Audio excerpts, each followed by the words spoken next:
Hello everyone, my name is Tim Althoff. I'm a PhD student at the Stanford Computer Science Department, and I'm presenting TimeMachine, a system for timeline generation for knowledge-based entities, together with several coworkers at Google, Luna Dong, Kevin Murphy, Safa, Alai, Van Deng, and Wei Zhang. Learning about new topics is really hard. Even with nowadays search engines, they surface lots of information, but then there's all this information out there, and it's not made easy to how do we explore this topic, how do we better understand this topic's history. And I would say this is not the topic's fault. This is even the case, even if this topic is a very simple topic like a single person. And I want us to realize that this is a super common scenario. There's tons and tons of people that Google for a single person. They're interested in learning about their life, about their achievements, and about their history. I'll be using this guy as a running example. I apologize because it's very dark here. This is Iron Man, or Robert Downey Jr., and he is the highest paid actor in the world. He made $80 million last year, and you might be interested, at least the graduate students will, how he made this much money. So if you put his name into Google, you find millions of documents, millions of news articles, all of his social media accounts, different interviews, but those results, they don't really provide a representative view of his history and how of his full career. And it doesn't really make it easy to explore Robert Downey Jr. as a topic and his history. You might turn to structured information, these knowledge panels on the right-hand side of Google, and they're a little better. They will tell you, well, he's an actor, and you'll find some more information about this. There's these movie section, and there's this people all sorts search for section. However, there's quite a bit of manual creation that goes into, well, what is put in this knowledge panel? And all these movies, they're all like very recent blockbusters. They don't give you the full picture of what were the important early movies in his career. And this people also search for categories, really, really generic. We have no idea why. For instance, on the bottom right, Chris Evans is in there. Like, are they friends? Were they dating? Or do they regularly save the world together? So at this point, what we really would want is some sort of time machine that can go into the past and tell us what is relevant to Robert Downey Jr. at what point in time and why. And because we're thinking about time and history, we believe that a very good way to visualize this is through timelines. So we have this horizontal time axis, and we put events on it. And those are all these boxes. This happens to be the output of our time machine system. And you also get these different descriptions. So whenever you hover over one of these boxes, you'll get a description. For instance, Robert Downey Jr. was award nominated for this particular TV show, Ally McBeal, in 2000. And this happened to be an important event in his career. And we also allow for further exploration. I can click on a different topic and change the view, or you can zoom into a particular part of the timeline. And we believe that these types of timelines, if we could generate them, they would provide a better overview of these topics and its history. So on just a very high level, the problem that we tackle in this work is timeline generation. Given an entity, can we create this timeline for that particular entity? And we do care about actually putting this timeline on people's devices, putting it onto your laptop computer or your mobile device. So we care about actually rendering those timelines, and we care about the particular height and width constraints, like the space that we have. And we want it to be fast because we want people to interact with those timelines, for instance, to do zooming. We tackle this problem by splitting up into two pieces. First, given the entity, we will generate a list of events. That's the first step, event generation. And then this list will usually be way too long that you can actually show everything. For lots of entities, we will have hundreds or thousands of events, and you can only maybe show 10 or 15 on that timeline. What are the 15 that you would want to pick? That's a really hard problem. That's the main contribution of this work. And that's event selection, and we'll go into that later. So just to give you an idea of what are these events like? What do I mean when I say event? All of these events are of the type that our subject is Robert Downey Jr., and he will be related to somebody else at a particular time for a particular reason.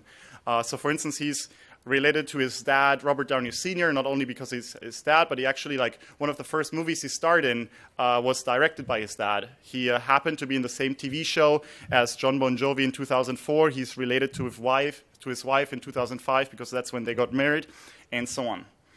So how do we get such a list of events that we could select from in the first place? We use knowledge base for that, and you can think of a knowledge base as a graph where entities like Robert Downey Jr. and Iron Man, they are the nodes, and the relationship between the two, those are the edges. And essentially what we do, the idea is you start at the Robert Downey Jr. node in this knowledge graph, and you look for time-stamped events kind of like close by. You do short paths or short pattern, and the simple most example of this is just his date of birth, which is kind of like directly connected to Robert Downey Jr. Slightly more complicated, he starred in The Avengers, which was released on a certain day. So that's the next type of event. He's related to The Avengers. And Samuel L. Jackson also starred in The Avengers, which was the same kind of movie. So they actually collaborated on something together, which means they're related at this particular point in time. So from this knowledge base, essentially with these simple patterns, we can extract lots of events. Those are the three I kind of just showed you. But this list is usually much, much longer. So we get thousands of events like that. But not all of them are super relevant. So we do some event filtering step. There are some non-informative events. My favorite example is every American is connected to the United States of America, which was founded in 1776. But you hardly would want to put that event into like every American's timeline. So what we do is we call it a frequency filter. Events that are commonly associated with lots and lots of subjects, they're unlikely to be interesting to any of them. So that's an idea similar to inverse document frequency in the information retrieval world. And the second thing we do is existence filter. We filter out things that commonly happen before you even begin to exist for a person as an entity. That means when you were born. And an example of that is your parents' date of birth. That always happens before you were born. And we, according to this filter, wouldn't put that into their timeline, but their death might very well be important. So these filters, they work reasonably well. You get 87% precision, and they're more importantly, they're successful in generating us lots and lots of candidates that we can use to build these timelines. How many? This is a log-log plot showing that, and I'll just give you two kind of like point estimates. If we wanted to have at least 10 events to build somebody's timeline, then we could do that over 600,000 different entities from just using Freebase. And there's really this long tail. So for some entities, like there's 42 entities for which you have over 10,000 things to choose from. Barack Obama is one of them. And that really shows you how that this gets really challenging. You have this big bag of like 10,000 things that happen to Barack Obama or to Robert Downey Jr. What are the 10 things you would want to put on a timeline to summarize their life? And that's exactly what I'm going to go into now. So we really have to be on the, before I can tell you like what should you select, like what criteria do we even care about? What does a good timeline look like? And we propose 4 different quality criteria of what we think are good timelines. And the first one is fairly obvious, the events should be correct. So the Avengers is a thing that you might put in there, but it had nothing to do with Spider-Man. Secondly, you want the events in there actually to be relevant. So for instance, there's this early movie Chaplin, which was important in Robert Downey Jr.'s career. He got an Academy Award nomination for it. At a similar time, this other movie came out, Tough Turf, but it really is nowhere near as important or relevant as Chaplin. Thirdly, we care about content diversity. Kind of like we want to have as many kind of like different entities in the timeline, as many different relationships. So on the left side, those are actually like 3 distinct events. It's all about Iron Man, but it's the American release, it's the European release, maybe he gets an award for it. But they all share the same entity. And that's a less diverse timeline than the one on the right. We have different movies. So we want to have more diverse timelines, not only in an entity level, but also in the different kind of like relationships between the two. And lastly, we care about temporal diversity in the layout. We actually want to put that and render it on some screen. And we want to have like a nice and balanced layout. If you just do like the straightforward thing, you take a greedy algorithm and you put the most relevant things into somebody's timeline, most likely what you will see is something like this, where the most important things usually happen in a fairly short amount of time. So you will really just like put way too much on a certain timeline and like make a lot of crowding happening there. And then there's these empty spots. And that doesn't look only like ugly and unaesthetic, but it also makes it really hard to interact with the events, which is something that we care about. So we don't want to do that. We want to have nicely balanced timelines. So on a high level, we approach all of this in an optimization problem. We want to find the best timeline T star that maximizes a certain objective subject to a certain constraint. And all of the criteria kind of like will map to this kind of like high level way of how we do the optimization. So first off, correctness, we kind of already did this by construction. We go off a knowledge base that we assume to be correct. Our patterns are correct. So all the events that we could potentially put into this timeline in this optimization are kind of correct by construction. Then this objective, this relevance function, will capture, will rank more relevant events more highly, as well as care about content diversity and consider dependency between events. And then this layout part, the temporal diversity, will actually be part of the constraints. And now I'll go into more detail and explain these individual parts. And I'll start at 2 because we already looked at how we actually generate this list of events. So how do we think about relevance and relevance signals? A really straightforward thing that you could do is we want some sort of like global relevance signal, some function that tells us how important is this particular entity. And one way to do that is we just look at how much do people query for that. How many people query for Iron Man? How many people query for Chaplin or Avengers? And that will tell us, well, how interested are people in learning more about this. This will give you a timeline that roughly looks like that.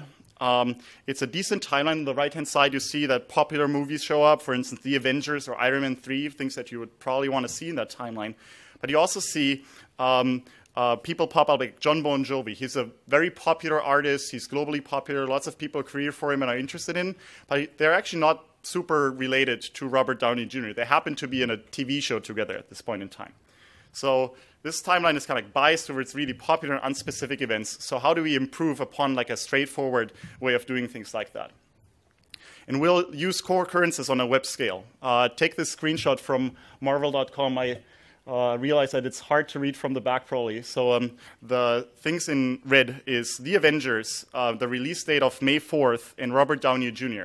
So in very close proximity on this website, you find that Robert Downey Jr. and The Avengers are mentioned, or the release date, May 4th of The Avengers, is mentioned. So essentially the idea is if Robert Downey Jr. and some entity is mentioned in many, many sentences together, it's probably because they're related, and we can extract all these signals by looking at lots of websites. So what we do is we run a suite of NLP tools across a large web corpus of 10 billion documents, and that involves named entity recognition and co-reference resolution. Then we extract entity-entity co-occurrences. Kind of we slide a small window across these websites, and then like whenever Robert Downey Jr. co-occurs with another entity, we emit a co-occurrence. Or when Robert Downey Jr. co-occurs with a certain date, this might be because this date might actually be important to him. And then we have to normalize these counts to account for very popular entities like Barack Obama or dates like 2015 that happen all the time. And if you have a relevance metric that is based on this, the results are much, much better. Just to point out a few, in this case, you find on the right-hand side key movies like The Avengers or Iron Man that we didn't have previously with the global relevance metric. But more importantly, you'll find events like his marriage to his wife or his father, who are not really relevant globally. Like they don't get millions and millions and millions of Google queries, but they're actually really related to Robert Downey Jr., and that's how we can try to tease them apart. And you also find career events like this award he got for Chaplin, or that he became the star through Ally McBeal, because often these awards are often mentioned with a particular date together with Robert Downey Jr. With respect to content diversity, you might find, like, if you don't care about it, you might have, like, the same movie in the timeline twice. Maybe Iron Man 3 first gets released, and then he gets an award for it, and it's so important that it's in there twice. But we want to have them to be more diverse, and how we encode that is that this objective function, we will encode diminishing returns. The first time you put Iron Man in there, you get this much of a reward. But the second time, you will get less and less. And this opens up in the timeline for other interesting events. In this case, kind of like in case of having Iron Man 3 in there twice, you actually make space for the Avengers, which seems like a good idea to do. We care about temporal diversity, and we make it the constraint in this optimization problem. The math gets more involved to talk about here, but I'm happy to talk kind of like offline about it. In plain English, it means that you mathematically encode that these boxes, they shouldn't overlap, and you can only stack them so and so high. And you just enforce kind of like this constraint throughout the optimization. And we use a submodular optimization framework to do that. For those of you who have maybe not ever heard of submodular optimization, submodular optimization just means that the function you're optimizing is submodular, and submodular means that it exhibits this diminishing return. So it's a very natural choice in this case, and diminishing returns means if you have a small set x and a slightly bigger set y, if you add a new a new item to these sets, you will get more of a reward if you add it to the small one. You get diminishing returns. You get less of a reward if you add it to the big set. That's all that submodular optimization is. The problem is that this timeline generation is, in principle, an NP-hard problem, but you can get a fast approximation through what's called the lazy greedy algorithm. We care about that it's fast because we can do the zoom and the different interaction. But it could be an arbitrarily bad approximation. We actually show in the paper, we prove that even in the worst case, if you use this algorithm in this particular case, you will never do worse than 33% of the optimal solution. And the idea is that you can show that this timeline constraint, that things can only like stack so high and things can overlap, you can show that this constraint has a mathematical structure that is a P system, and other people have shown that in this particular case you get this approximation guarantee. So in the last couple of minutes, I want to convince you that this doesn't only work for Robert Downey Jr., but it works across a lot of different timelines. So how do we evaluate a system like that? It's actually quite challenging. It's possibly subjective. There's no good ground truth available. At least we couldn't find something. So we opted to do a user study in Amazon Mechanical Turk. We do pairwise comparisons. So we will show two timelines on top of each other, and we will ask which one is better and why. And we will only change kind of like a small thing about the two timelines to really try and tease apart the effects of what do really people prefer in these timelines. And because it's potentially subjective, we asked over 1,200 people about their opinion. So here I'm showing you the results. And on the x-axis, the metric here essentially means in what fraction of cases do people prefer our full model, kind of like what I showed you, over different ablated baselines. Full means the global relevance, the co-occurrence stuff, the temporal diversity, and the content diversity, kind of like all four.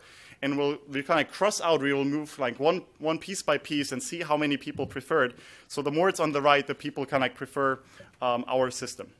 If you just do the global relevance signal and you don't do the co-occurrence analysis, and over 80% of the time people prefer to have the full one. The co-occurrences stuff, they had these two parts, states and entities. If you just use one, and over 60% of the time people actually prefer to have both.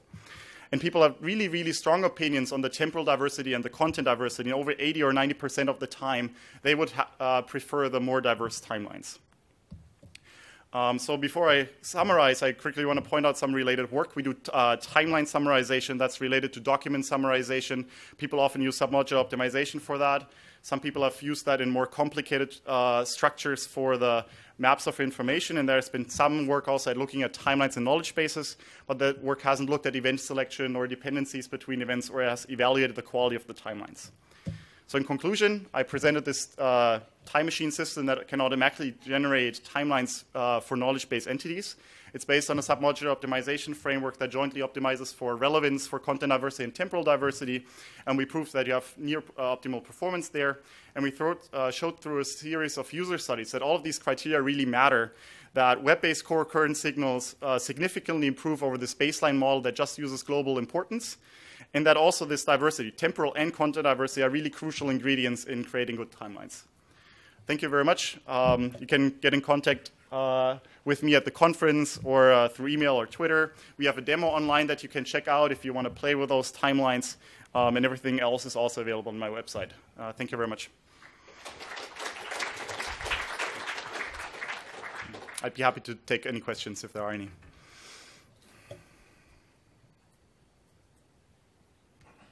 Yes? I'm just wondering, you know how you're trying to, balance the important events versus the layout? What if, like, the important events occur at, like, a peak period and there's, like, nothing that happens, and then there's a peak period? How do you account for that? Or do you just spread it out over that peak period and just show, like, a snippet of the timeline? So that's a great question. I'll paraphrase it. What happens if all the important stuff happens in like a small period of time, and then there's like an empty period, and then there's like another kind of very dense area? So that essentially relates to kind of like what is maybe the default interval that you're showing? Like if you already know that maybe all the important things happen like in the last 5 years of your career, you might want to like that's where you start your timeline. You can still pan, you can still zoom, but actually, for instance, these co-occurrence signals, like these like figuring out what dates co-occur with Robert Downey Jr. or whatever entity, like they actually give you a signal, like what are the dates that people actually care about when they think about this entity. And like if you see that like there's a much denser area, and you might not want to spread it out so much. Talk about relevance. Is the relevance of like just any consumer looking up Robert Downey Jr. Relevance is essentially what do people talk about whenever they talk about Robert Downey Jr. Any other questions?